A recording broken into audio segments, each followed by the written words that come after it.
Praise the Lord, glory be to God. Mag-aawit man kita mga kapatid. Mag-aawit kita no, ang ato purpose, awit ko na to muli kasi hindi pa yun buo. Ito ay buo na. No, purihin natin ang Panginoon. Ang title niya, sa taong 2025.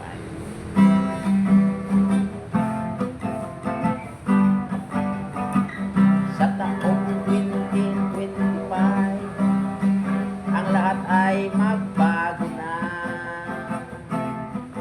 Ano man na bisyo na sa iyo, iwan mo na ito.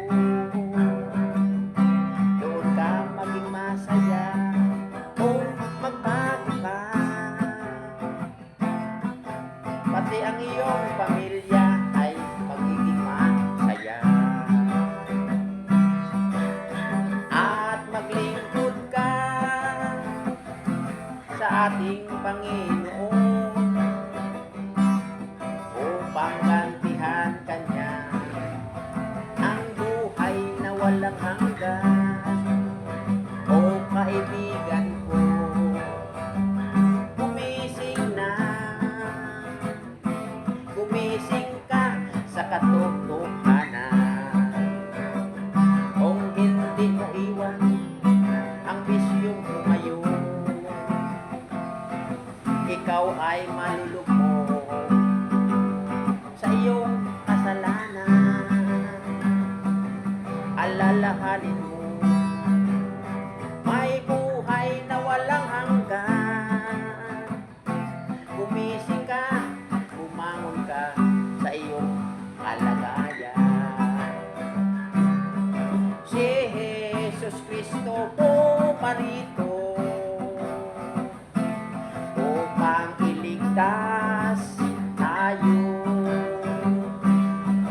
Pinasan niya ang bigat ng ating mga kasalanan. Gumising ka, bumangon ka sa iyong kalagayan. Kung hindi mo iwan ang bisyo mo ngayon, ikaw ay malulugmok sa iyong kasalanan. Alalahanin mo, may buhay na walang hanggan. Gumising ka, bumangon ka sa iyong kalagayan.